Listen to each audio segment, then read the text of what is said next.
First off, let's cheers. It's Miller time, baby. It's Miller time. I feel like a local now. I was down at the local establishment, the Floribama. It's going to be my new hangout spot. I saw you at some bar, some guy on stage rocking some country music. It reminded me of Nashville. What was it like? It was a lot like Nashville. They have 5 stages in this bar. Golly. Are they all doing like all different like types of music or what? All different types of country. It's all country, but it's just subgenred out into different country. This guy he looked like, not the Zac Brown band. I'm thinking Luke Combs, but it was, Luke Bryan? think, the Tim Roberts Beard Band. He had a beard. I mean, that's a sweet name if you ask me. And he played some good tunes. So I was like, you know what? I'll eat my chicken sandwich and hang out for a minute. I can do that. Was it good? It was great. Yeah, Floribama, I shout bet out. It was. At some point on this show, I'll be announcing we're going to be doing some cool stuff over at the Bama related to podcasting. So once that's official, we'll be able to talk about it. I can't wait to hear about it. And we're here today, right now, to do episode 5. This is a Q&A episode. So last week, we asked you to submit your questions via email. We got a bunch of audio messages as well. Some of them I can't really explain, but we'll get to that shortly. I wanted to fire away with you with our first question. Hit me. I'm ready. I've been preparing all week. All right, brother. Here we go. Hey guys, it's Vicky. So I really want to know, you guys have been in the creative industry for quite a while now. What would be 1 or 2 things, if you can't just pick one, that you would tell your younger self, or can open it up to people like myself who are young creatives trying to get my start?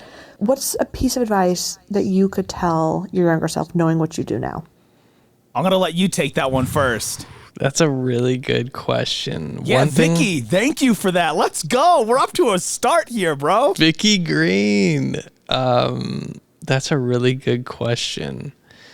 So I would say I would take even more unpaid opportunities before I was out on my own, out of my parents' place. I was actually having a hard time finding them because I was in Maine. But even when I was in California, I remember now reaching out through MySpace to a bunch of music producers in the Bay because I was like, yo, this hyphy movement is sick. I got to be a part of it somehow. Yeah. But I kept running into like, oh, I need somebody to get me coffee or do this and that, which I wasn't opposed to because I've done that a bunch. I've gotten coffee for, being a PA on movie and TV and blah, blah, blah. But I couldn't find somebody who was serious enough to teach me the game.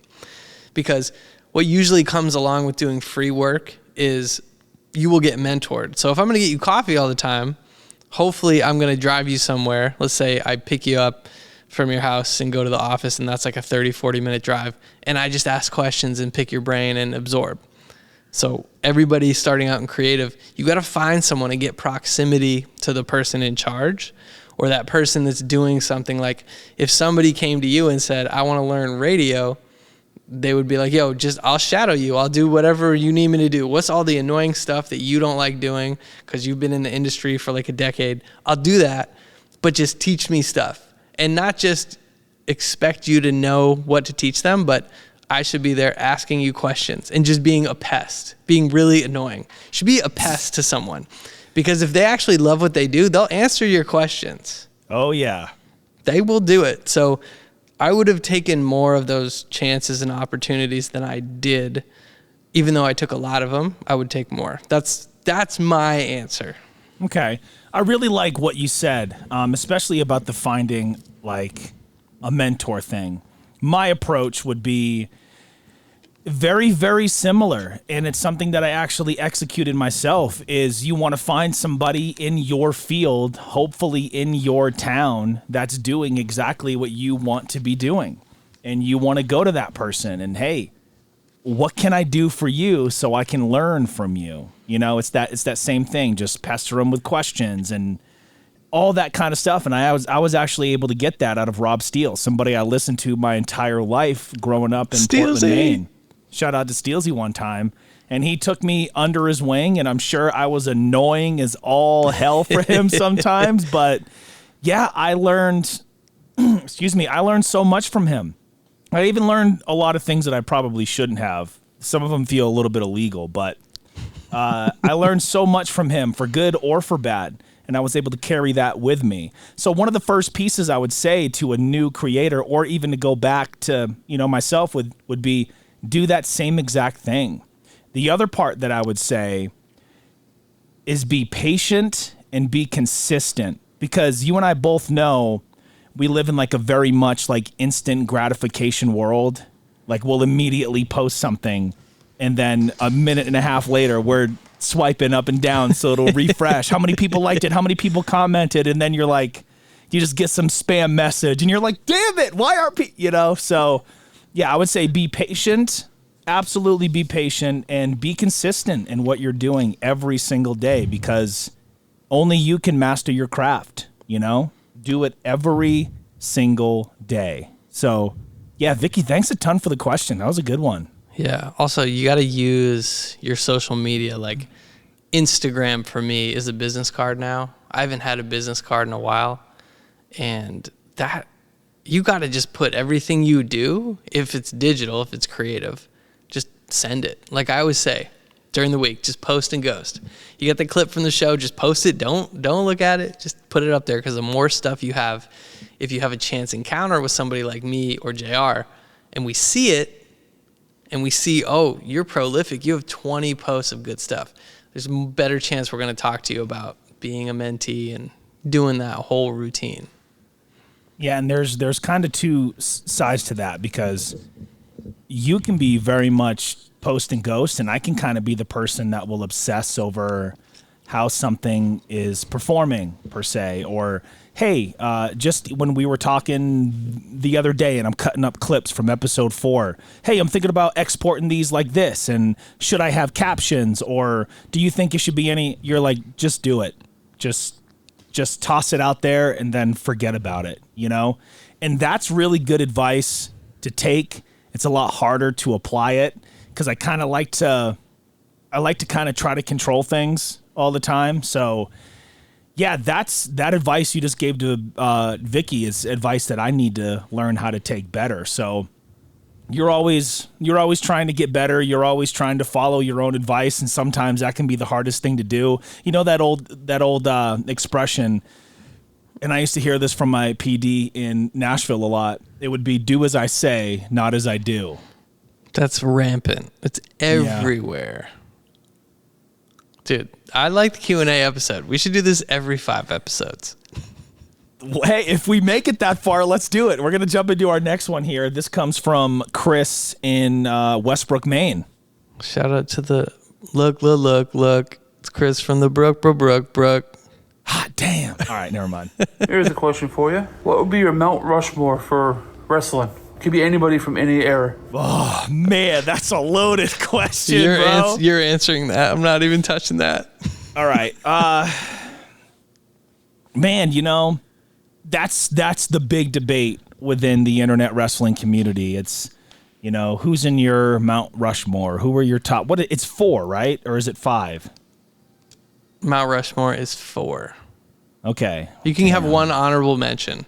Okay. This makes it really, really tough. All right. Just to preface my answer for this, these are going to be people that I've watched, not before me. Okay. Fair. Number 1, automatically, no thought at all, Hulk Hogan. Brother. Number one, Hulk Hogan. Okay. One of the single greatest and biggest baby faces of all time. One of the single greatest and biggest heels of all time as well with the NWO. So both. That's what I'm saying, and that's so rare. And Hogan, number 1 for sure. Number 2 is going to be Stone Cold Steve Austin, because just as responsible.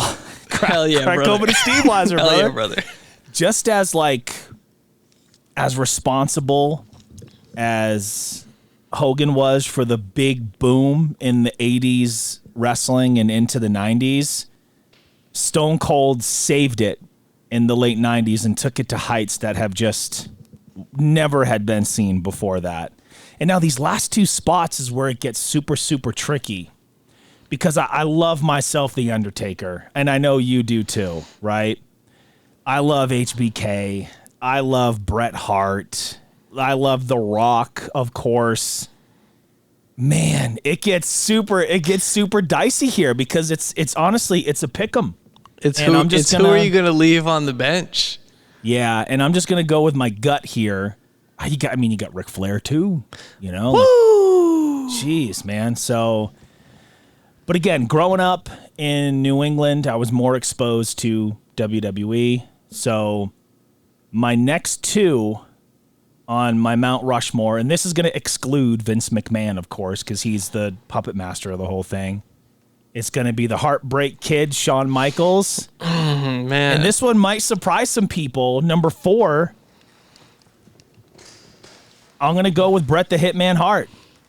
Dude, opening Sharpshooters coming to a Calgary near you, if you're near Calgary. So those are going to be my 4. The honorable mention, 5th one, I'd have to throw Taker in there. And I know he'd probably be the first pick on your Mount Rushmore, right? Yeah, I mean, for me it would be Taker, Stone Cold, What? The Rock, and Mankind. What? All Attitude Era. What? Yeah. Just for me, all Attitude Era. So wait, give that to me again because I was trying to get a what chant going and it just totally it would be didn't make it. Undertaker, What? Stone Cold, What? The Rock, What? and Mankind, Mick Foley. What? I love it. Dude, that's a great list, man. Mick Foley is really like 3 wrestlers. So I put like 6 in there. Mick Foley, Dude Love, Cactus Jack, you know.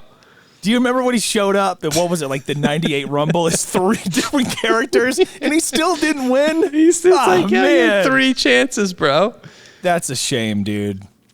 That was a tough question. Yeah, it's so hard because I think a lot of it, honestly, Dave, it depends on where you grew up and what you were exposed to. Because remember when we were really young, the territories were still around. And us being in New England, that was the McMahon's territory, you know? Right. So we weren't exposed to,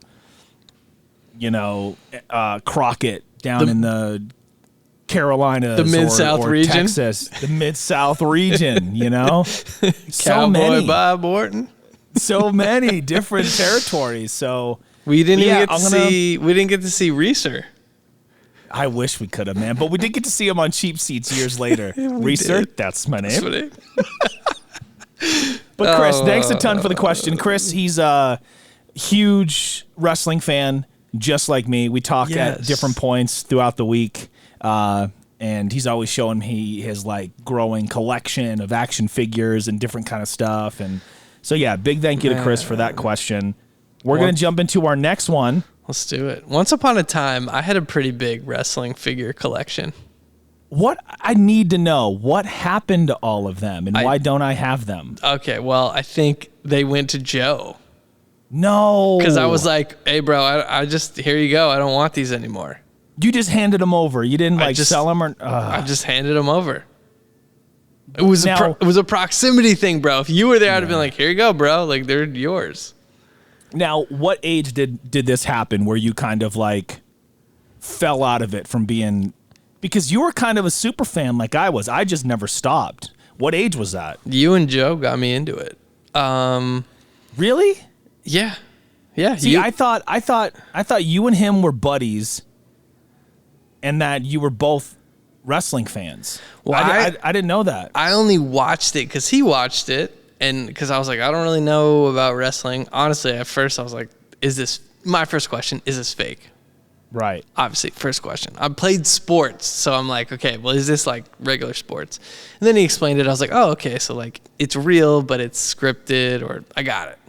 Right. Predetermined is the word we like to use. Predetermined. It's still real to me, damn it. Still real. So he like showed me the way. And then I met you, and I was like, oh, okay, cool. I got 2 buddies that like wrestling. I'll stay with it. And then I like the figures, and me and Ryan, I remember one Christmas we got like the ring, and we had like Vince McMahon, and we had the casket with the Undertaker, and we were just like, you know, crushing the figures. And then by the time it was about to be high school, I was playing so much sports, I just had no time. So I said, hey bro, you want these? I got baseballs and basketballs. I got to get this out of here. And I was already in the next town over. So like we weren't even talking regularly at the time. Because people don't know, we only had sixth grade. Dude, if we didn't do sixth grade together, we probably never would have been friends. Never once. Only time we were in school at the same time was for sixth grade. That was it. For literally that one school year. Yeah. And we've been best friends ever since. It's so weird, man.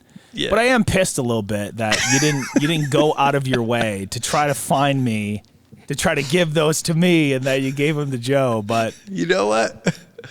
Opportunity, bro. It was just the opportunity. I was like, I gotta get these out of here. I wish I still had them. You know, before I moved here, I recently got back into, and this ties into that same time frame of all the different figures you had. You know, they were all the bone crunching Jax, dude, the Jax figures, classic. right? And I started going down this rabbit hole where I was hitting local retro shops in Nashville, and I was finding for like dirt cheap prices for like $3, $4, $5. They had like the Jax bone crunching figures in box still. Dang, in box. In box. And like in pretty damn good shape considering these are from like the mid to late 90s, right? Right. So I started, this guy's $4, this guy's $6, this guy's $3, this guy's $3. And I started just collecting these all again because it's the ones that I used to have. Probably a lot of the ones that you just gave away to Joe, like I was nothing. Still salty, damn. Tell me about it. Well, bro, come on. So I started collecting those, and what I would do is I would hang them up in my closet. So when you like walked in, you could they were all just there. The hall. And that's actually kind of sick. Yeah, that would be sick to have a hallway in your house and do like little like official glass cases. Yeah, see, they got real dusty just kind of like sitting in there, but I still have them. I was like, I'm going to bring them with me because they're not the best figures in the world. They don't look the best. They don't move the best, but I'm not playing with them. They're for display, and it takes me back to that just Attitude Era, you, Joe, Monday Night Raw, man, it's just. And you got to keep them for when we build the in-person set. Yes, absolutely, dude. I have some awesome ones. I have some wrestler with their manager. I have some tag team sets. I got some 4-packs with like Vince McMahon and Sonny and Jim Ross, and yeah, there's so many cool ones, dude. And I remember when I started seeing my current girlfriend, I was real nervous for her to see my closet because I'm like, the rest of my apartment, right? It's like a bachelor pad, you know? But it's nice. Listen, I'm going to open this door. There's going to be some things in there, and I don't want you to judge me. So just open the door, and just like you love me now, I want you to still love me after I open this door. Well, there wasn't any love yet. This was early on, you know? Wow, you rolled the dice, dude. Hats off to you. I was like, hey, I am who I am, okay? You didn't hide it. I appreciate that. Yeah, so I just confined who I was into my closet, and both walls, top to bottom, covered with Jack's bone-crunching figures hanging on tacks. And she's like, I'm giving her the tour of the place, and as soon as you walk in the front door, you have no idea what you're in for, right? It's cleaned up. It's like, it's a bachelor pad, but, you keep it clean. It doesn't smell too bad, and it's decently clean. And then I'm like, and here's my walk-in closet. And it was just like quiet for probably maybe 5 seconds, but it felt like a minute. And I was like, nah, this is it, dude. She's done. She's like, I'm not dating some nerd that collects dolls. So I'm like, dude, I'm sweating, and it felt like the longest 5 seconds ever. And then she goes, oh, that's kind of cool the way that you have them all set up like that. And I was like, Dodged That a one's for the bullet. boys. Let's go. Yo, she's a real one. Yep. That's cool. Because, I mean, it's like that scene in Ghostbusters when the EPA guy comes by and he's like, what do you got in the basement? He's like, what's this containment center? Don't worry about it. There's nothing in there. You know what else crossed my mind was that scene from 40-Year-Old Virgin. When he has all the pristine condition. What is it, the Aquaman? Yeah, it was all of them, dude. So that obviously crossed my mind, and I'm like, look, I like what I like, and I didn't have money growing up, and I was so surprised. But since I started doing that and collecting all these again in package, dude, there's been this, and a lot of it I think is because of Matt Cardona. He's a professional wrestler and avid collector, one of the best collections there's ever been, right? And because of his show and him being on weekly TV, man, the collection world for pro wrestling stuff has just skyrocketed. So those same figures that I was getting for $3, $4, $5, $6 a pop are now going for $20, $30, $40 a pop. And I'm just like, ugh, there's no way that I can justify spending that kind of money unless it's something that I really, really, really want that has some sort of personal memory attached to it, Yeah. You'd have to find an attic full of them. Just hey, you can take the lot for $200. You'd be like, okay. That's the thing is I love finding these out in the wild and not buying them on eBay or whatever. Even at the novelty stores, they look them up on eBay. They charge you retail. It's a lot tough. of the time, yeah, it's tough. Even if you go to flea markets, a lot of the sellers, they also have eBay stores, and they're just jacking up prices, and I'm just like, there's no way, because you want to find it, and somebody doesn't really know what they have, and you get a great deal on it. So those were the days. I love that stuff. Those were the days. It wasn't pre-internet, but it was before everyone was on eBay. Speaking of internet, it totally slipped my mind, but when you were talking about you and your brother getting the figures and the casket and the rings, one of my earliest memories of hanging with you and our love for WWE was I remember in your dad's room you had your family computer, and we would download these MP3 files of just lousy quality, right? Of all the pro wrestling theme songs at the time, dude. And we would just be bumping them, dude. And they were probably I don't know, 128 kilobytes. They were pretty raw. Yeah. So those websites, they were full of just, imagine an Excel spreadsheet, but on a black screen in neon green. And you're just scrolling down endless sites, and some of them don't work. Some of them don't download. And then I'll tell you how we recorded them. If you've seen Home Alone 2, he's got the talk boy. Okay. No. So we'd have those speakers that could pick up your cell phone before it rang, Yeah. And you turn the speaker up, you put the talk boy up to the speaker, and you'd be like, all right, ready? Play. And you play and record, and you record the theme onto a tape. And then we'd have 20 themes, and everybody would act out the entrances, and you just play the tape on a boombox. Dude, that's how we had fun. We didn't have all this cool shit we have now. We played theme, that was pretty nerdy, but it took a lot of resources and effort to make that happen.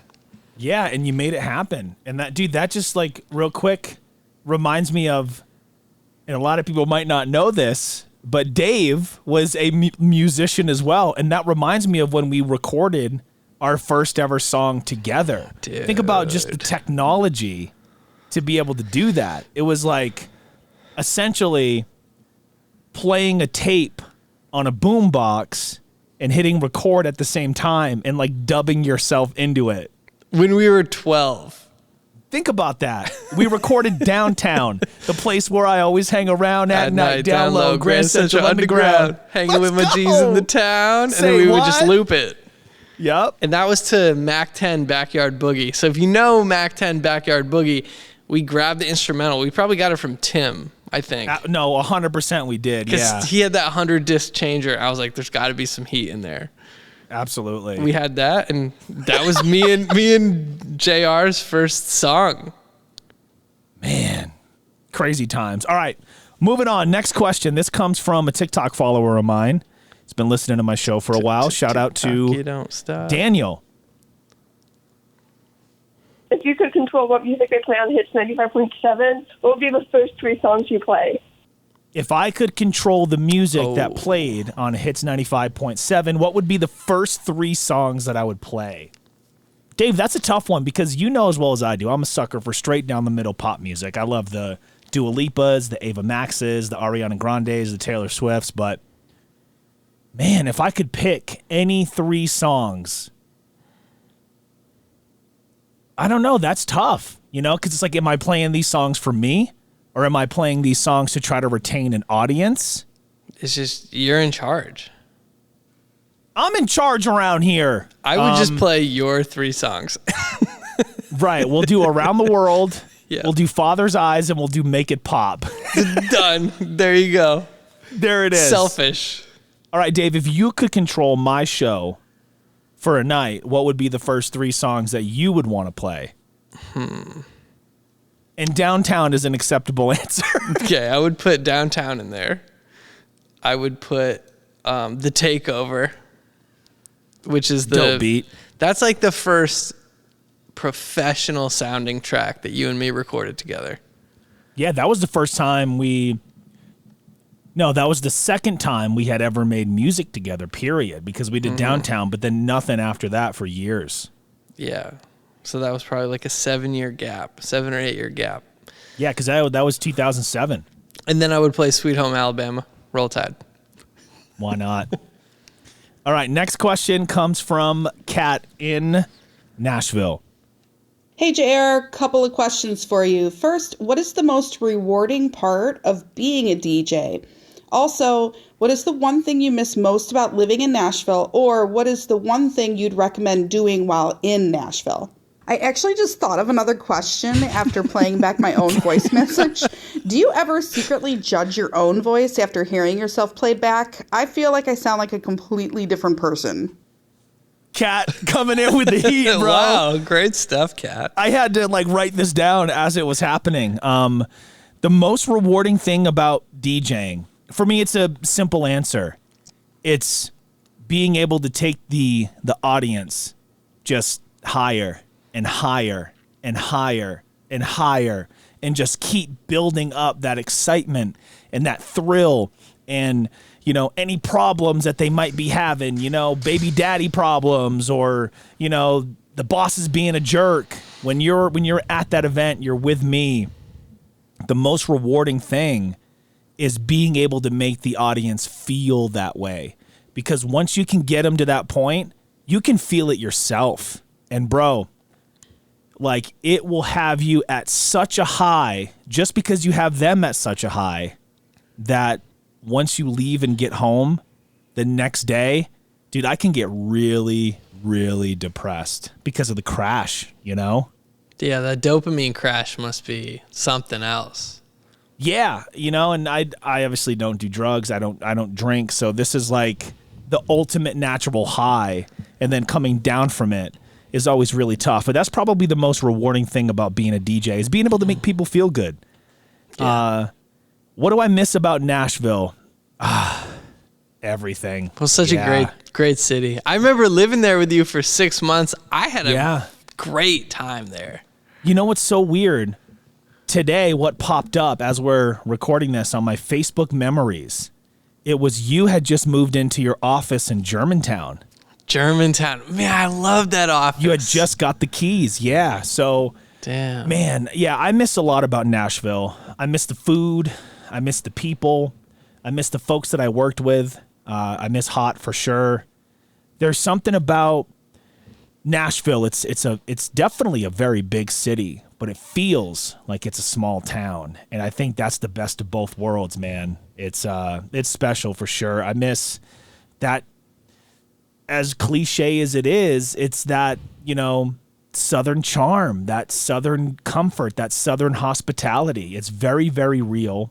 And quick story, I learned that my very first weekend after moving to Nashville, I accepted a gig to DJ downtown. Downtown Nashville, significantly busier and crazier than downtown Portland, Maine. Banana land. Yeah, Any night of the week. Yeah, I didn't know what I was getting myself into. And I decided that I was going to drive down there.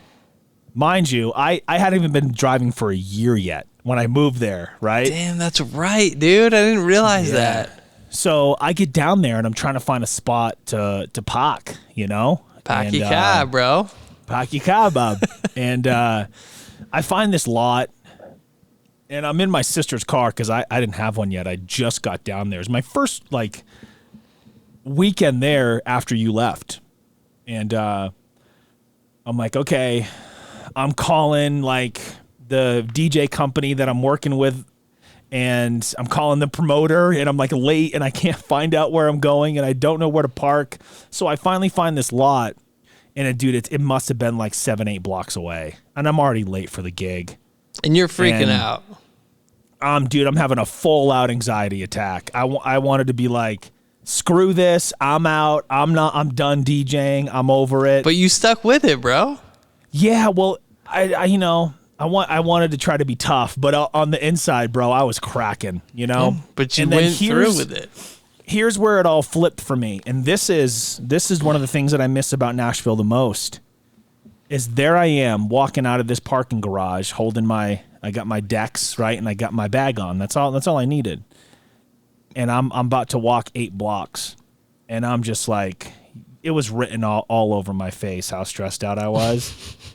And this older Southern lady says, "Excuse me, young man, do you need some help?" And I was like, "Ma'am, I'm beyond help. You know, I don't even know what I'm doing here. I don't know why I moved here because I'm freaking out, right?" Right. And she goes, "No, I can tell you need some help." And she goes, "Hold on right here. I'm going to get my car." And I was like, "No, that's, she said, "No," she said, sir, you stay right here." So she goes into the garage that I just came out of, pulls her car out, takes my backpack and my decks, loads it into the back of her car, and drives me 8 blocks. Pulls right up to the front of the club like I was getting dropped off at school by mom. And she said, "Young man, welcome to the South." Yo, that's such a cool story. And it, no joke, not trying to be silly, dude, it gives me goosebumps when I talk about it just because of that last line. "Young man, welcome to the South." And I was like, something else, man. This is really cool. This is really, really cool. And reflecting on my whole 4 years in Nashville, I think what I regret the most, Dave, is I didn't appreciate it as much while I was there. And because, have you ever gotten to a new place or a new job or a new gig and you're just solely focused on that job and that gig and you're just working and working and working? No, that's right. You can't see the forest through the trees. Exactly. And I think that's what I regret most about Nashville is not enjoying it as much as I should. Man. And it took me coming here to Denver to a completely different way of life, for good or bad, Everybody here has been real kind, but there's something about the South, man. Something about the people, just how July is pronounced July. July. Man, I don't know what it is for me, but the pacing of life in the South, I love it. And I think it's because it's so opposite of how we grew up in literally the most north you can go in the States, in Maine. Yeah, because it's the East Coast pace, everybody's kind of blunt and everybody loves you, but they act like they don't. But it's through their through the actions that you're like, all right, that person's a little bit, they're a little brash with me, but I can tell they're looking out for my best interest.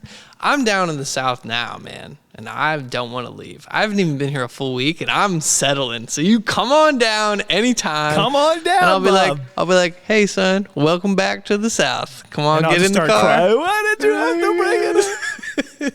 So I just brought my DJ decks.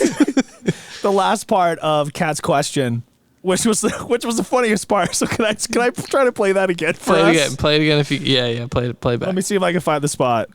Do you ever secretly judge your own voice after hearing yourself played back? I feel like I sound like a completely different person. Kat, you have an awesome voice. You could totally be a broadcaster, and she's one of the sweetest people that I've never met. We've never actually met, but we're internet friends, as they say. Do I ever judge my own voice? Gosh, I'll let Dave answer that one. Let me tell you. The number of different samples and sound bites I've sent you. Let me tell you, the amount of voice messages and text messages that this man sends me, just overthinking everything he does all the time. And I'm like, bro, you're a professional radio DJ. You're getting paid to do this, okay? They pay you. Professional. Okay? You're getting paid. They moved you to Colorado. It sounds great. But I will say, I still say it's different when you listen to yourself because you think, do I sound like that?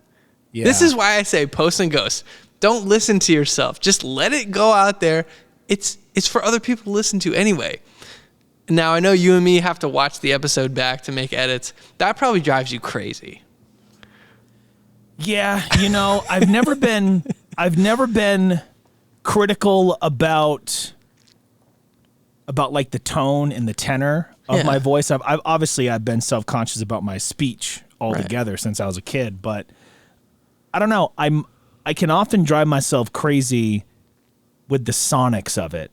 Okay, so you drive me crazy with the sonics sometimes too. You're like, it sounds like, Dave, your mic. I'm like, look, I know it's different. You're like, yeah, well, if you can just like maybe change it sometimes. Anyway, and I'm just like, I think there's like at about 100 hertz. Like it's a little too. We got to dial and then up at the top and then kill it. Like it's Dave, you gotta hit the lufts, man. You gotta hit the lufts.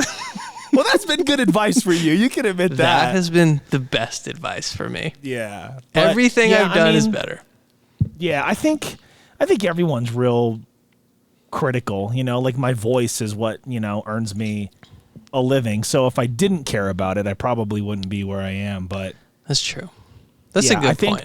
Yeah, I think I fixate more on like the sonics of it rather than like the tone and the tenor, So, yeah. Kat, great questions, and I love how we thought she was done, and then she just starts firing back up. Actually, I have another. It's like follow up. Actually, that was a statement. This is a 2-part question. It's like, all right, here we go. This has been so much fun. All right, our next one is from my boy Ropers in Texas. Texas forever. Let's go. All right, here it is. Question for the podcast. Being from Maine, being such a small state, how nervous were you or how excited were you to jump from Portland to Nashville? How did you end up getting heard in Nashville? How did that all come about? Did you hesitate at all because of how far of a difference this was from where you were to where you're going? It's a good question. It is. And I think when he says small, obviously he means population. Yeah. And he knows that. Maine's a big state, but we don't have a lot of people. No. And I kind of like it that way. I do too. Hey, everybody, Maine's not that great, especially in the summer. Not fun at all. Don't come. Definitely not the way life should be. Whoever came up with that. Vacation land, that's a scam. No way. Vacation, not me. That's a good one, man. Keep saying stuff when you take a drink and see if you spit it out. Yeah, I know you were trying, you son of a gun. Timing. So what I got out of that was, how did I get noticed to be able to come to Nashville? And that's actually an interesting story. And I've shared this with Dave before. This is one of my favorite stories. Maybe my favorite story of your career. Yeah, it's one of those things where kind of like all the stars and all the planets kind of align, and you're putting good out into the world, hoping to get good back, and then it actually happens. So when I was working in radio in Portland, Maine for my hometown station, Q97.9, I remember there was this artist that came through town. His name was Max Schneider, right? You might know his song Lights Down Low, his song Gibberish. I just saw recently, Dave, that he's going on tour with Big Time Rush and Jax. I So saw that's that on kinda Instagram. I was like, wait, I know that guy. Wait, I know these other guys. Cool. Yeah. Yeah. And yeah, it's kind of cool because I've like hung out with all three of those acts. It's kind of weird, you know? But anyway, Max had just released a single called Gibberish. And he was doing, doing press as artists do. And it turns out I gave Max his first ever radio interview. No way. That was his first? I didn't know that. First ever. And bro, when I tell you I rolled out the red carpet, I rolled out the red carpet. I had our pal there, Joe, to help film. And I did anything and everything. I remember I was doing the 8 at 8 countdown. And I wanted them to hang out with me the whole night, you know, and just film stuff so I could put together this big piece, right? And there was a song that he did a really good cover of, and it was See You Again by Charlie Puth. And that song was on the countdown. And I'm just in there, and I'm live. And I got a live microphone. We're live, pal. I got 4 of them. We're live, pal. And what does that mean, play us out? So I'm like, you know what? I'm going to drop this song, and I'm going to let Max do his cover live on the air. You're like, we're doing it. Yeah, so, dude, and it was unbelievable. Like, after everybody was dead quiet in the room because they're just like, the guy can absolutely sing his butt off. So we do that, and then they stick around like another hour, and then we like randomly covered Will Smith's Getting Jiggy With It live on the air, all of us. You did, man. Yeah, so, dude, we filmed all of it. I put together this great piece, and he took over the, station's Twitter, which was like the big rage at the time. And I remember, I was like, I felt really good about it. I thought we made some really good content that day, and I was proud of it, you know? And just a bunch of time went on, and I eventually left the queue. And if you look on Dave's YouTube channel, you can actually watch the video of the day that I left the job. I was there. I picked him up. I couldn't drive yet, so You got in the truck. He was there for me. We got some Yeah. live stuff. Check that out. Yeah, that was off the cuff, dude. The whole series of events. But anyway, I've been out of radio about 11 months, and I hope I'm getting to the point here, but I think the story We're getting is worth, there. Yeah, you got to build it up. So I was out for almost a year, 11 months, right? And I go, Dave, can we go for a walk? Man, I had the weirdest dream, and I gotta make sure I'm not crazy. You're like, yeah, let's go, man.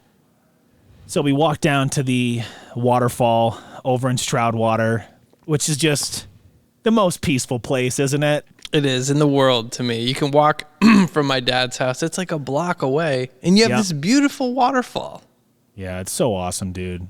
So we go down there, and I go, Dave, I had the weirdest dream, but don't like judge me, because I don't necessarily believe in this stuff, And I go, you're like, well, what's the dream, dude? What's going on? I go, well, I was at a radio station, and I was in the studio, except there were no mic flags on the microphones, and there were no windows in the room.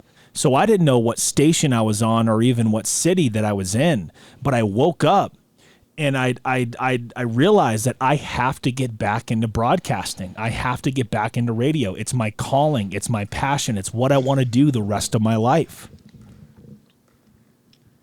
And I'm just unloading all this information on Dave, right? And we walk back to the house. I think we're going to make some lunch, whatever. And then, hello? Hey, JR.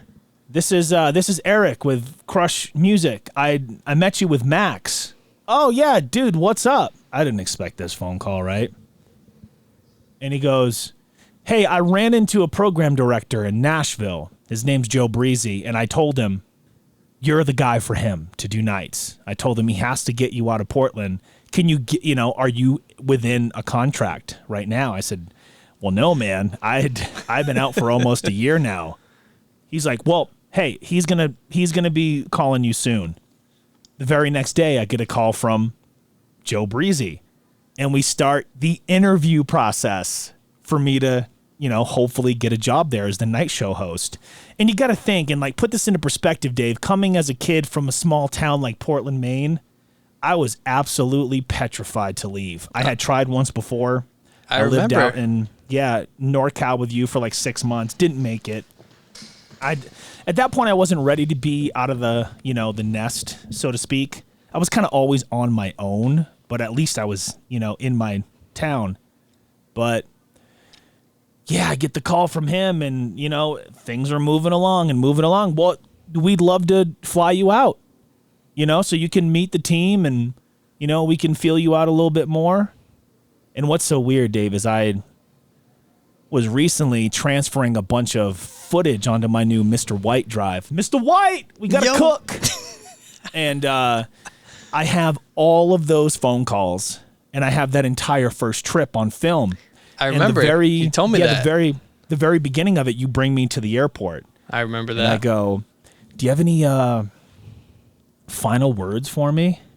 And dude, you're half asleep. Like, you should have just made me walk. You could have. It's a 10-minute walk. Yeah.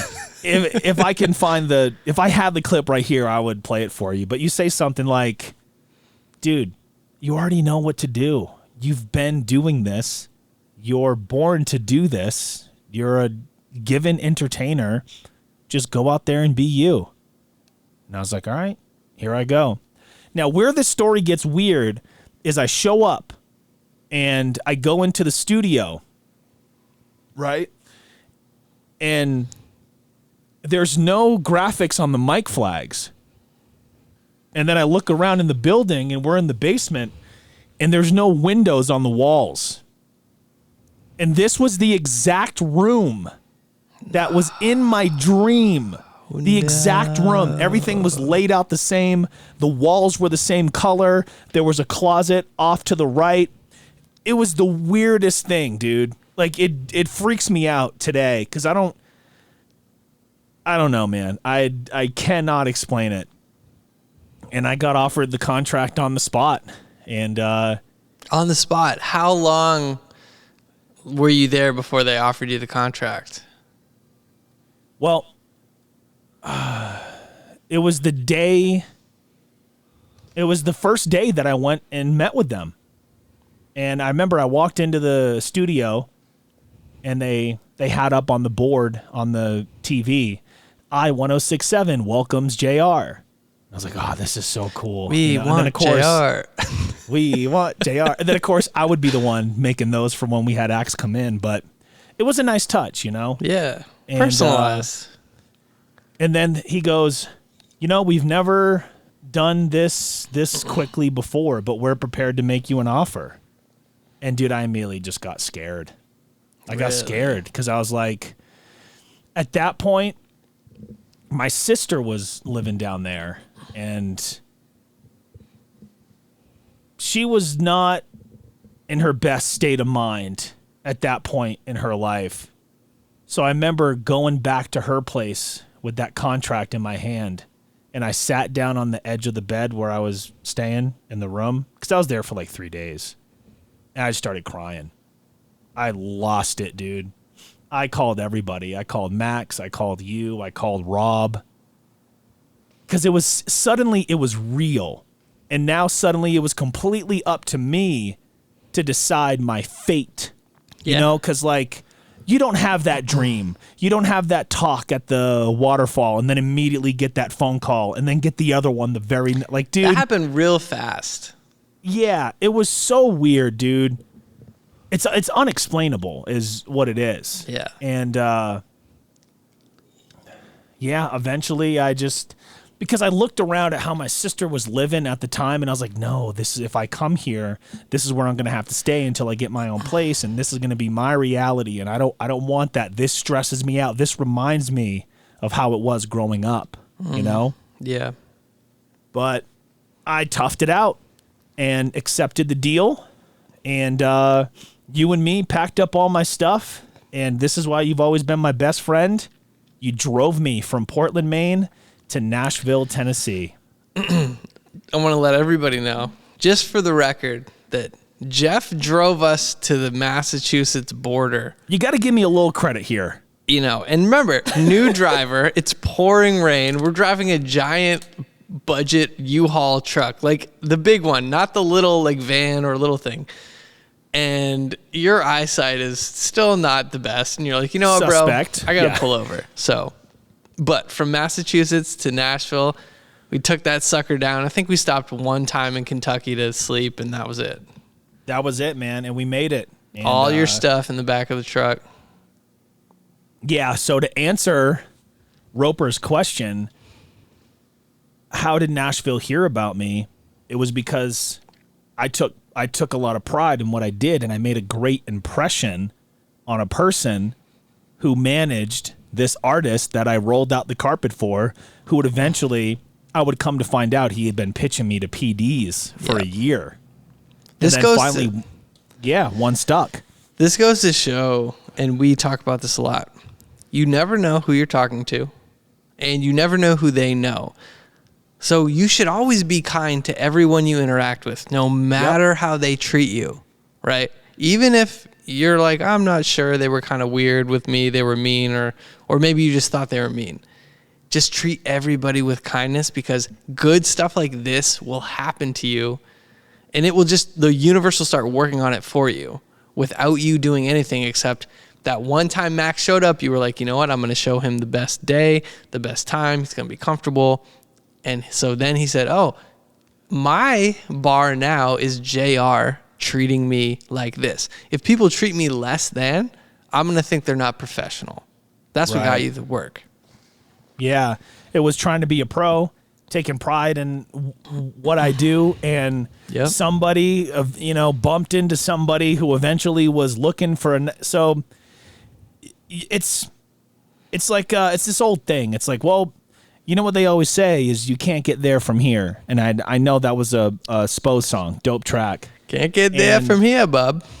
You can't get there from here, bub. It's like a New England thing. It's a saying. And yeah, and it's like, as true as it is, if you're doing good work and you're putting out good work and you're just a good person, like it just to the lowest common denominator, just being a good person and being a professional. You can't fake because that. If you make that good impression on somebody, they're going to bring it to the next person and the next person. Well, hey, so that's how I got discovered by Nashville. Boom. Living in Portland, Maine. And yes, I was scared. I was terrified. Dave had to talk me off the cliff multiple times. And, which is tough. I'm like, bro, you have to leave. You can't stay here. You have done what you need to do. You got to go. If you don't leave, you will never level up. Yeah. And that was the thing, is I had accomplished everything that there was in my field in Portland, Maine. There was no more to do. And, I certainly didn't want to DJ schools for the rest of my life. We did that. It was fun. Loved it, but we did that. Yep. Yeah. So, yeah, I was really terrified. So I remember my whole first year there, and I know I'm carrying on, but my whole first year there, I remember the first couple of months were real tough because I was there with Alicia, and she was in a bad place. But eventually, I got my own place. I think I remember it was the year of that solar eclipse, 2017. Yeah. That was my first day. And that was like towards the end of August. And literally when October came around, I was in my own apartment and I had just leased my first ever car. Yeah. So that was good, but I was still scared because Alicia eventually left and I didn't have anybody there at all. And it was just me, and you're in this big city. Like Portland's a city of 80,000. Nashville's like 3 million. Like it's night and day difference. That traffic was terrible. Yeah. So I would have nights where I'm sitting there and I'm sparking up the hookah and I'm just like nowadays I'll just FaceTime you. Like, hey, just like the other night, talk me off the cliff like you've always done. Right. And at that point, I was scared. I remember I would lay up at night, like, what am I doing? Why am I here? Am I good enough? I always question myself, because I've always had people tell me, hey, you're so this, you're so that. But unless you believe it in yourself, it doesn't matter at all. Like I could tell you, Dave, that you're such a great filmmaker. Like I was just watching the YouTube video you posted earlier about Chat GPT. So well done. But unless you believe that yourself, it doesn't matter. It's true. You gotta believe it. It starts within everybody. You gotta do work within yourself. It's very cliche nowadays, but if you don't start the work inside, you can't affect other people in a positive way. What I learned recently is that I've been doing this internal work for so long that the reason sometimes I clash with people or relationships, like we talked about last episode, is because I've been working on this a long time. And I don't understand how to have a conversation with someone who is not as far along in the journey. It's more difficult for me. But now that I'm self-aware of this, I say, oh, you're just not as far in the journey. That's fine. You're on your way. But I've done all that work. That's, I think, why you were saying about, yeah, Dave, like you're relaxed. You're comfortable. You can host. The coolest, yeah, bro, the steady hand. The coolest compliment you gave me today was, I'm watching this video and you just are doing follow-up questions, and people I work with, like they struggle to figure that out and they just go to the card with the question and answer, and I don't know, maybe it's just a conversational thing. It's just something that comes natural to me, and it's cool to hear, but it's because I've done the internal work. That's why I'm comfortable with myself. So of course I'm going to be comfortable with other people. Yeah, dude. Yeah. And I meant what I said. It was awesome.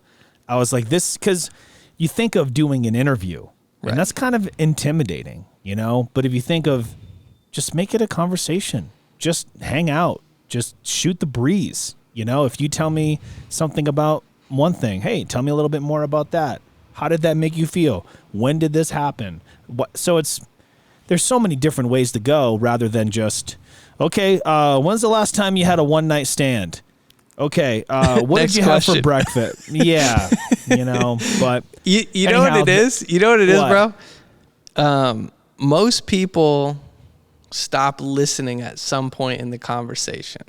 Because they're thinking about their next question. Precisely. If you would sit there, like you and me do, and listen and wait, and you say, oh, I thought he was going to say this, but he said this other thing. I got to respond to that thing, not what I was planning on responding to. If you do that, that's how you have a conversation. And I've been guilty of it in the past too. Like getting that gig in Nashville, all the major acts come through, and I'm talking to Halsey and Dua Lipa and Ed Sheeran, like some of the biggest pop stars in the world. And I'm just like, I'll ask them a question. And I used to do this weird thing where I would try to really just slow down my speech. Because you thought that would slow things down. Like this was no big deal to me. And that's how I would make myself not stutter. So, hey, whatever works, bro. Anybody around where they're probably like, this guy's a little bit slow, no? Like, what the hell is his problem? No, he's different on the air. Just give him a sec. Yeah, but I would be guilty of that too. I'd have this great question and this setup, and then while they're answering it, I'm already thinking about what I'm going to... So everybody's guilty of it.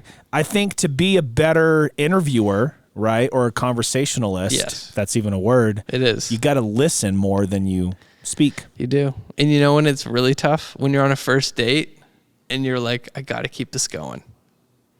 It's tough. It's tough, bro. I haven't been on one in a while, but when I go on the next one, I'm going to let you know. Because then you're like, hey, like, am I doing well? Like, you'll start thinking all this in your head. I hope my breath doesn't stink. Like, this one tooth I have over here, it's yellow all the time. I really hope it's not tonight. And, does my hair look okay? Is my outfit, like, am I dressed? Like, am I too relaxed? Did I leave the stove on? Are my wrestling figures organized in alphabetical order? Did I not do that? Damn. Dude, the stove thing. I know you in the stove. I know you in the stove. Yeah, when I lived in the creek. Every time you'd be like, oh, can you just check? I'm like, bro, it's off. You're like, nah, just check. I've literally walked all the way to the airport and like was about to go through security and turned around because I thought I left the stove on. I turned an 8-minute walk into like a 25-minute walk. You say the 8-minute walk because from where you used to live, it was a 10-minute walk to the airport. Yeah. And I hope at some point that you take over that house. And sure. I wanna live there again at some point. I just like you don't even understand. I was in such a bad place when your dad was kind enough to give me that apartment for $500 a month in Portland, Maine, mind you. Deal is not available to anyone else, by the way. Nobody. And I was so lucky. I was going through a breakup.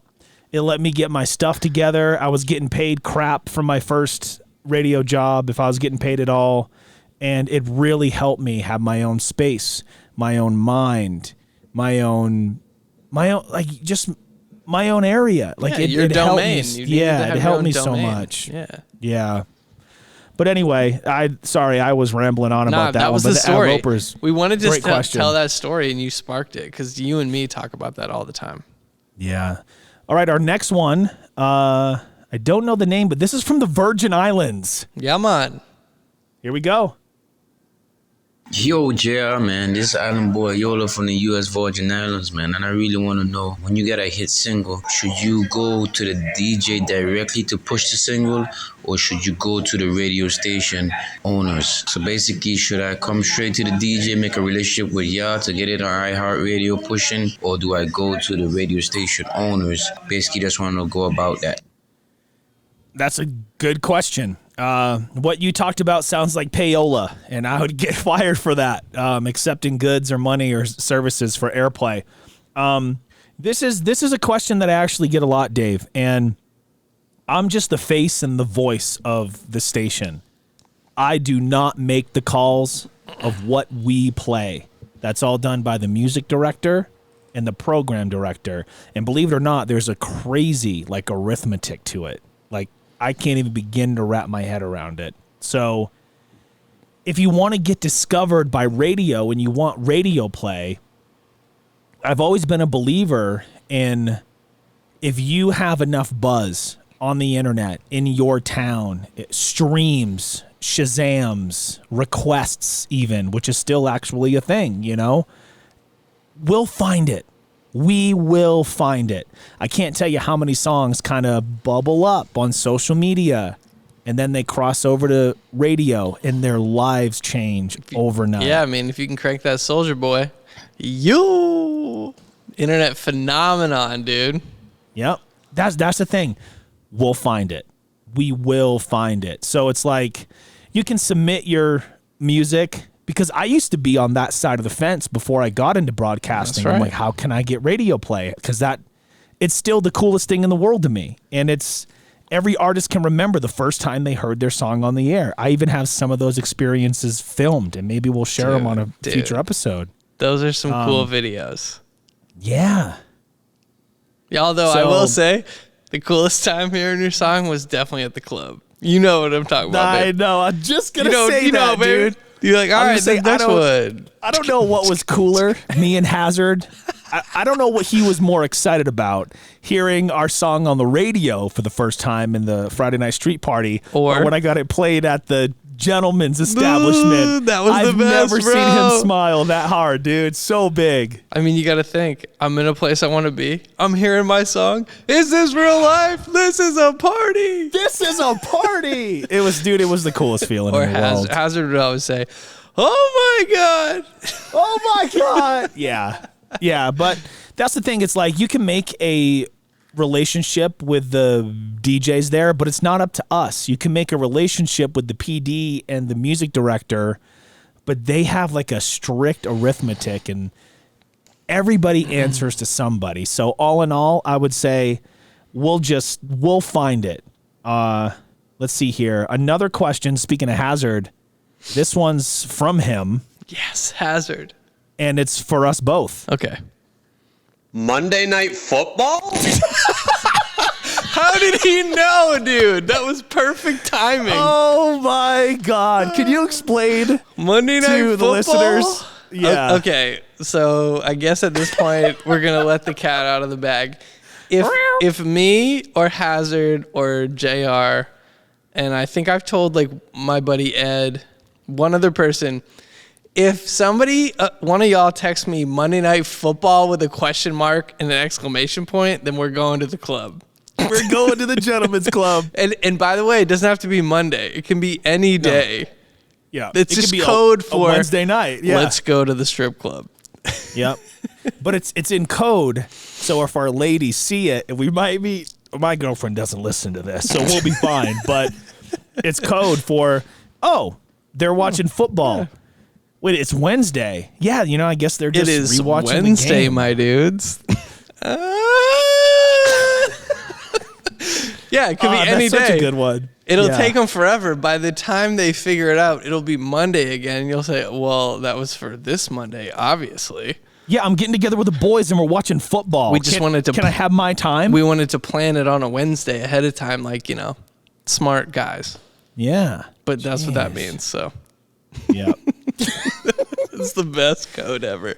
Yeah. So I have some anonymous messages You here do. that I don't really know how to set them up, but I'm just gonna just play them. Okay, so play it for sometimes you. we would love it if you would tell us who you are, but if not, we can always edit it later, I guess. Yeah. I mean, I don't know. Maybe they say their names in this. I tried not to listen to any of these because I wanted to be able to react to it blind with you. So okay, here we go. What up, homies? So now that Kyrie is finally out of Brooklyn, I think we can all admit that he's a menace to society in the NBA and out of the NBA. My question for you boys is, now that Kyrie's in Dallas, do you think he's going to change his ways? Do you think he's going to suit up, show up, play basketball? Or do you think he's going to cause a ruckus, they'll bench him, and he'll finish out the season doing nothing? Hold on. We're not like a basketball program, but continue. Furthermore, do you think that him being a free agent next year, that a team in the NBA is going to want him with everything that he does? Love to have your thoughts on that. Love, peace, chicken grease in the streets. Peace.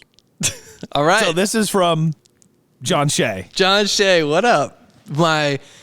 John Shea has been my best friend since I was 3.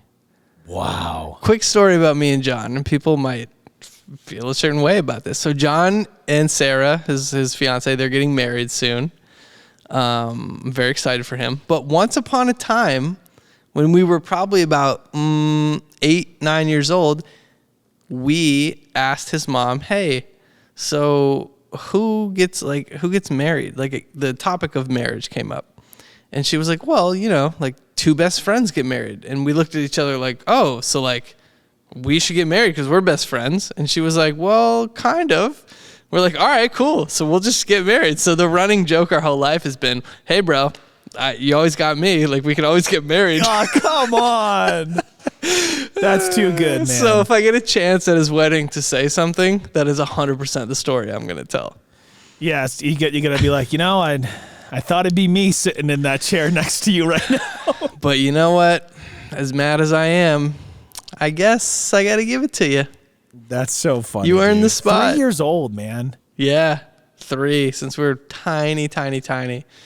All right, but let's answer the question. So Kyrie, Dave is our designated basketball guy here. I've been the designated a lot of things. Designated hit maker. The designated hitter. The just DH. A lot of people in sports call me DH. So I make cake and sound great. Yeah. That's my line. That's my line. Yeah. That's your line. That's my line. All right, Kyrie. So Kyrie, if you look back at the 3 teams, so when he went from Cleveland, Boston, Brooklyn, everywhere he went, I just saw an Instagram post about this actually, so this is kind of relevant. He said with the Celtics, if you'll have me back next year, I'll be back. Cleveland, he said something similar like, this is where I want to be, because they won a championship. And then Brooklyn, he's like, I can't see myself playing anywhere else. I'm just like, okay. So all those places, he is gone. Now, here's what I think is going to happen. They're going to make a run at the finals because him and Luka, right? I mean, that team, now they're going to have to play the Suns, who's got KD, Devin Booker, Ayton, CP3. That's going to be a good run in the West. But let's say the Mavs are there. If the Mavs don't win, I don't know if he's going to be long-term. He's going to start the next season strong. I think it's going to fizzle out again. It's just there's a pattern. We got to follow the pattern.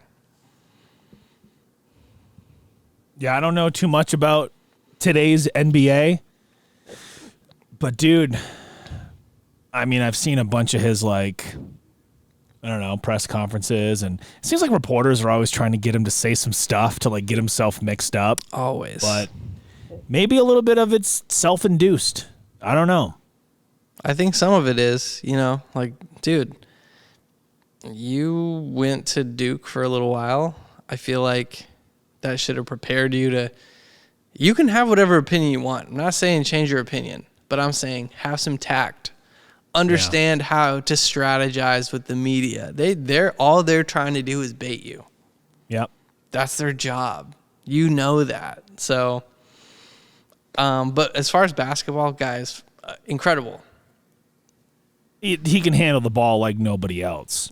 I've never seen it before. He just needs to focus on what does he want to do. Maybe he doesn't want to win a bunch of championships. Maybe he just wants to get paid. I don't know. Either way, right now, it's not working for him. Side note, do you ever stare at the lens of your camera and try to, stare at it so much that eventually your eyes cross and you have to, like, shake your... Maybe that's just me. All right, let's move to our next one. We only have a couple of more here because we're putting in some time on today's show. Hi, boys. This is Suzanne Buttersworth. First time caller, long time listener to your podcast. Now, I have a question that... What? Long time? What, 5 weeks? She's A1 Day 1, Suzanne. Sorry, Vicky. Kind of music related. I was watching the Grammys the other night, and it kind of just made me think. And this might be a hot take for, a lot of people out there, but do you think that Taylor Swift and Beyonce are overrated? Now, I say that only because everyone makes such a big fuss about their music. I just don't think it's very good. I think everybody just likes it because it's just the thing that's just there and people want to touch it. Reach out and touch it like God, okay? I think they're overrated, and I just wanted to get your boys' take on it. Do you think that Beyonce is the best there ever was and ever will be? And furthermore, do you think Taylor Swift also is the best thing to ever hit music? Your thoughts? Mrs. Buttersworth. Sound a lot like John, but it does, yeah. Everybody's got a different voice. Some sound similar, some don't. Gosh, I don't know. I haven't cared for Beyonce in years, I play her stuff every day, but I was a bigger fan back in the early 2Ks with Crazy in Love and Bonnie and some of the Clyde. Destiny's Child stuff. Yeah, but as far as Taylor Swift goes, my favorite Taylor album all time, 1989. I think it's just the best ever. Her new album's really good. Taylor Swift, she's going to be around forever. She really, really will be. I think she's that talented. I think she's that gifted of a songwriter. There's something about her, man. She has it. She just does, and she has for so long. Just think of the catalog. And the catalog comes up with her a lot because she's currently recutting all of it. Think of how badass that is. Hey, you know what? You do own my stuff. Well, guess what? I'm going to recut every single song I've ever done. That's just like... That's tough, but then you got to match the same sound. Like, I remember DMX did some recuts, retakes of his stuff, and it wasn't the same. Now I know Taylor, well, your voice changes over the years, so it's like, and then it's like, if we were to sit down again and try to recapture this show, can't do the it. Same exact way, you can't recapture the magic. It's because the energy can't recapture. I'll always the energy. prefer the originals over what she's recutting, but it's just badass that she's doing it. Yes, it's smart. It's a great business move. I don't know. I don't listen to either of them, so I don't really have a take. But Mrs. Buttersworth, I think this is a free country. This is America, so you free to have your opinion, and we're gonna share it on our show. Yeah, I'd love to hear from Mrs. Buttersworth again. Hopefully next week. Yeah, we got our last audio question here, and then I'm gonna rapid fire a couple at you that we got from Facebook. Okay. Do you believe in dead people?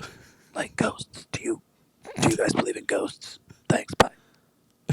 Who is this Ken Kniff from Connecticut? Who is this, Dave?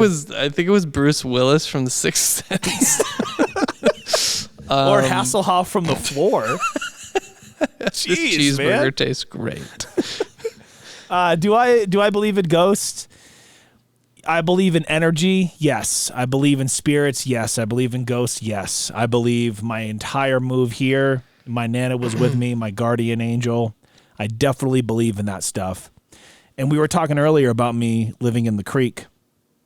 And I remember when we were both at King, I was introduced to your grandma. Yep. And I don't know that I ever talked to you about this, but Probably she's didn't. definitely still in that house. Oh, bro. 100%. 1,000. Yeah, she's definitely in there. I remember my first couple of nights, I would kind of be there in bed, and I'd be like, I'm one of Dave's best friends. I'm one of Ryan's best friends. Speaking this out loud, literally out loud, like a maniac. Yeah, just like, hey, you know me. Yep. So yeah, I definitely believe in that stuff, and I know there are different types of hauntings. Residual hauntings where they don't know that they're gone and they're just repeating the same day over and over again, kind of like working in radio. But yeah, I definitely do. What about you? Well, yeah, I mean, I grew up in that house, which was built in the late 1700s. So I'm just like, I know. Think about that. We're all living here together. Hey, I'm just your new roommate. What's up? So I never got scared in my house. Although, if you grew up in New England in an old house, there's always that room by the stairs, and it's like preserved in the 1800s. So you just don't look in there, and you like run as fast as you can and go up the stairs as a kid, to avoid it. Man, it would be so interesting to try to I don't know. I'm not like an experienced ghost hunter. Hold on. I'm glad you brought this up because y'all don't understand. This guy right here binged every ghost hunter paranormal show. One time I'm like, what are you watching? He's like, I'm just locked in, man. Like I've seen 25 episodes and I'm just, okay. He's like, yeah, like dude, they caught it on, they have this device set up. I'm like, all right, yeah, okay, let's remember when I showed you Paranormal Lockdown? That was bro. They were in this random place and there was a noose that had been there for hundreds and hundreds of years. And suddenly it starts moving back and forth on camera, and you even got freaked out a little bit. Bro. I did, bro. TV I love magic. That stuff. Yeah, I know. I do, man. Yeah. So ghosts. Yeah. We both definitely believe in that stuff. All right, rapid fire, and then we're gonna get out of here because we don't want to overstay our welcome. This Q&A, I like this Q&A format. Yeah. So Sean Wilson on Facebook, he's back in Maine. He says, "You fellas are on death row. It doesn't matter how you got there." Damn. Okay. Damn. Obviously, we did something but anyway, awful. Kind of matters, but we're there. What's your last meal going to be? Oh, my God. It's simple for me. It's steak and potatoes. Okay. Actually, yeah. It's going to be Amato's baked ziti and meatballs with cheese pazzo bread and like a bottle of whiskey. So I just, when it's time, I'm not feeling it. And a whoopie pie. Bro, I have the itis. And just thinking about it. You're like, hook me up to the chair because I got the itis. I'm good. Send it. Never going to feel better. Let's keep going here. Carolina Girly on TikTok says, I got to know, what's your favorite WWE moment? I guess I'll take that one. And again, I'm gonna be quick here, so without thinking about it too much. Stone Cold Steve Austin winning the WWF Championship from Shawn Michaels at WrestleMania 14 in Boston, because I was there. My dad somehow finagled tickets, not just regular tickets, but suite tickets at the TD Garden. Bub. Dude, that's slick, bub. So I was there, Man. 1998, and I saw it. And I remember before the show, just to be quick here, there was a limo driving around past TD, and the window rolls down, and coming out the window are 2 middle fingers and a bald head behind him, and it was Steve Austin flipping everybody off, and it was like, oh my God, Stone Cold. At the height of the Attitude Era. Yeah, man. So, That's yeah, cool. I'd probably say that's my favorite moment to see that, and I often like to go back and, because, I mean, I was there, you know.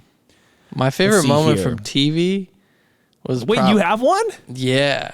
Dog, I got to know. All right. From watching was Jericho, first entrance with the multicolored light jacket. That was just so hype. It's like, break the wall down. And you're like, what is going on? It was cool, man. And Jericho's debut. Every time Undertaker comes out, it's my new favorite. I'm like, oh, actually, it's this one. Undertaker came out again. I love the clip that you randomly sent me the other day of you sitting in the dark in your office and you play the Undertaker's gong and you get up and you're looking around. It's so good. All right, our next one comes from TikTok as well. It's from Midland Music. Recommendations for headphones and microphones to use. I mean, I guess a lot of that would depend on what application you're using it for. But we got the same headphones, I think. The Sony 7506s or 09s, whatever it is. 7506, the best, most accurate. Yeah, I love them. I swear by them. As far as microphones, if you're doing spoken word, a question I get a lot is, how do you feel about the Blue Yeti, USB microphone? It's trash. Stay away from every USB microphone on the market. It's only going to get you, so far.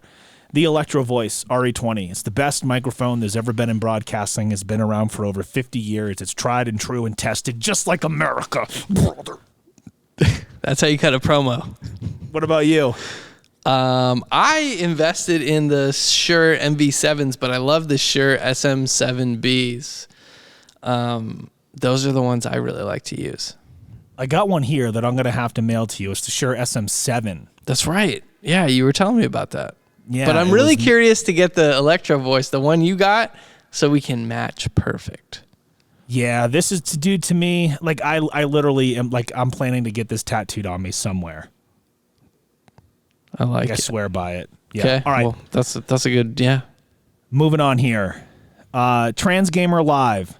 Oh, this is what do you think about the Blue Yeti? Okay, yeah. We Blue Yeti trash can. Yeah, we don't. All right, Dave, these ones are from you, are for you and me, and they're from our pal Corey. Okay. What are y'all's most guilty pleasure that people don't know about? Guilty pleasure. See, in order for it to be a guilty pleasure, you have to kind of be embarrassed by it, right? Yeah, see, like at this age, I'm not really embarrassed by anything I do. I just do it. Yeah. But I understand the question. Okay. I love rom-coms. I do. You know what? I love rom-coms also. I love a good rom-com, bro. I love a good right? rom-com. Here's my thing. It used to be a guilty pleasure, and now it's not, is my skincare routine. I used to be like embarrassed to talk about it, but now I think other dudes need to know. It's very important because I had this weird acne outbreak, and I thought, man, I got to deal with this. I've never had this in my life and never, ever had to deal with acne. So I do the Burt's Bees apricot scrub at night after I get out of the shower. And then there's another like nighttime Burt's Bees lotion. Then you get up in the morning, wash your face, and the Aveeno face moisturizer. I'm telling you, keep the face looking good. It's important for the ladies. My night routine is just any standard face wash, but where I spend the big money is on the under eye cream. And don't just swing it back and forth because you're stretching them out. You got to dab it. You got it just like this. Pat. Dab, dab, dab, dab, dab, dab, dab. Dab, dab, dab, dab, dab, dab, dab. Just dab on them. Just dab, dab, dab, dab, dab, dab, dab. Okay, Dave, what is a secret skill that you have? A secret skill. I mean, I think mine would be that I can beatbox a little bit. You can beatbox.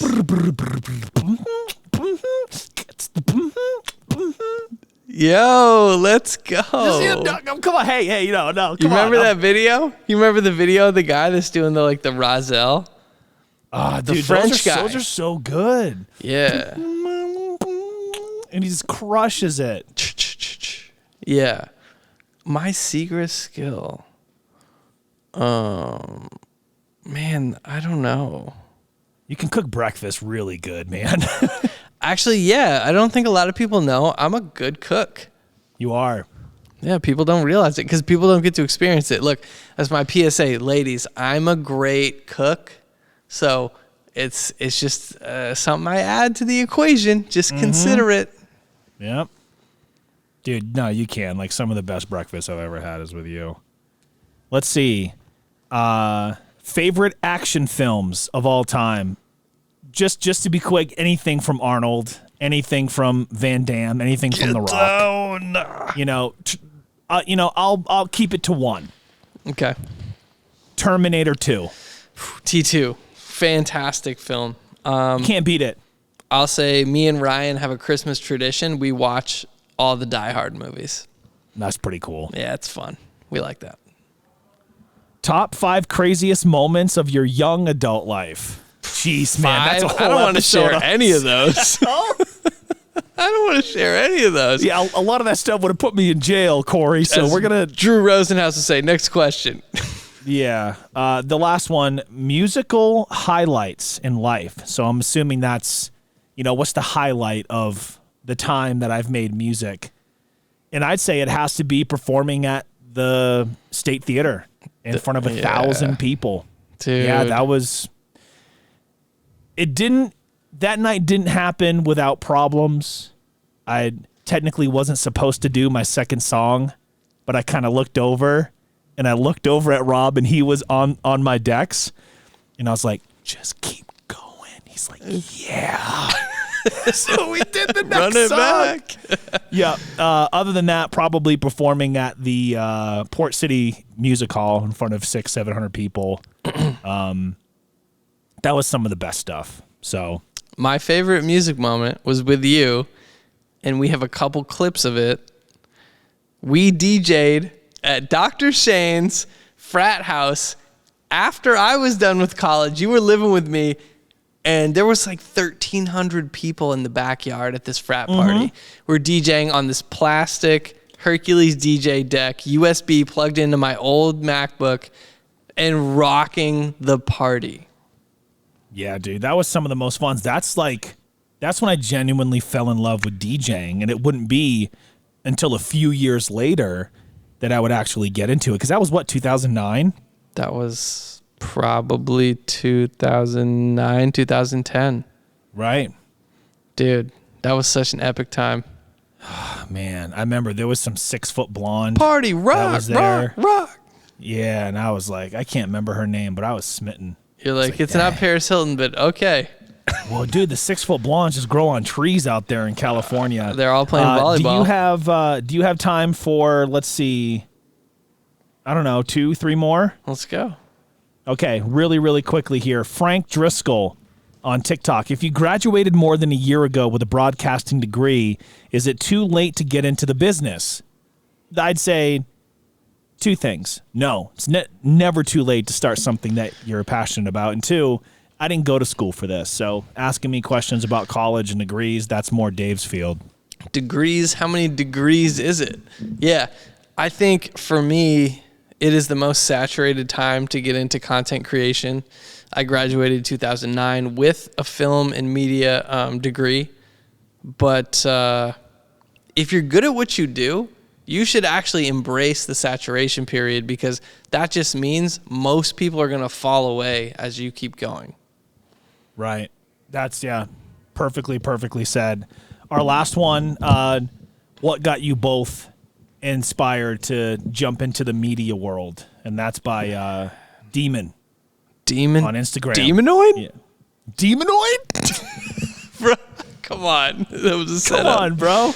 I will tell you what got me inspired was watching MTV's Jackass. Hi, this is Johnny Knoxville, and welcome to Jackass. And they would do some stupid stuff. And I said, I don't want to hurt myself, but somebody's filming that. I can do that. Let me find out how to do that. And that's when I bought my first camera and I went on a trip to Japan. Do you remember what it was? My first camera? Yeah. Yeah, it was a Sony Hi8. Bought it in 2002. It was a Sony Hi8 tapes. And that was, dude, I made a bunch of school projects in high school with that camera. That's so cool, man. I still got it somewhere. I guarantee you do. Absolutely. A lot of skate videos. What about you? What made me want to get into the media world is I wanted to be a rapper. Bro, I wanted to be. You are a rapper. I used to be in my younger years. Actually, the last track we released was 2017, probably the best song that I've ever Such a good track. Around the world. Yeah. Which they're all available. That song's available as well as Make It Pop on TikTok. So use it. Have some fun. Dude, I gotta do that. Yeah, that's what got me involved in the media world is I wanted to be a rapper. I wanted to perform. I wanted to write rhymes and, perform in front of people. And that kind of evolved into DJing because you can make people feel a certain way. And I think we get into media because we want to make people feel a certain way. And then that turned into being an on-air host. And so, yeah, it's not the old, well, I just wanted to be famous at any cost. And, maybe there was a little of that when I was younger, but that slowly turned into I want to be successful and I want to make people feel good. So that's why I've gotten into the media world. And that's why I'm so happy to be doing this every week with my boy. Yeah, bro. Isn't it cool that everyone wants to be famous on TikTok and all these apps and make content? And we're like, yeah, welcome. We've been doing this. We've been here. Yeah. Since before the internet was accessible to every family home. Yeah, we were making backyard wrestling videos or skate videos or basketball mixtape videos, or I was trying to be the crocodile hunter. I remember, dude, I have some weird footage. I was just trying to do it all. Do you remember when Jeffro and I dressed up as Jesus and the Easter Bunny and we fought in the middle of the street? The song was Christ's Resurrection. So that just shows you, even back then, we were doing the music and, with our pal Joe shooting the stuff and getting the costumes and who's the holiday really about? Dude. Ahead of our time is what we should call all of this. I was just going to say that. Humbly ahead of our time, bro. Yeah. But come after me. This has been great. A man. I'm 36. Don't drag his name through the mud. Come after me. Come after me. When I'm 40, that's all I'm going to say all day on my birthday. Come after me. When I turn 40, I'm putting that in my Instagram bio. And you have to promise to do it too. Okay, I'll do it first. Deal. Dude, this has been a fun show. Hope there's been a lot of good stuff in here, a lot of fun stories. I think that's one of the things that Dave and I really pride ourselves on the most is being able to tell cool stories and keep you entertained. And we always get deep during the episodes, and it's a little therapeutic for us, so I hope it is for, you listening. But Dave, if there's stuff that's in here that you felt didn't, because this is a long episode, so if you want to trim it down, I like it all. We're just going to keep it. I just want to keep it all. Just send it. Just send it, bub. If y'all listen the whole hour and 30 plus minutes, then good for you. Thank you. Yeah. It's cool. Thank you so much. We're just chatting. Episode 5. So if you're interested, we'll be back every week. Yeah. Every week. And for Dave, I'm JR. This has been Hanging with Homie. Remember, it's cool to be you. We'll catch you next week. Peace.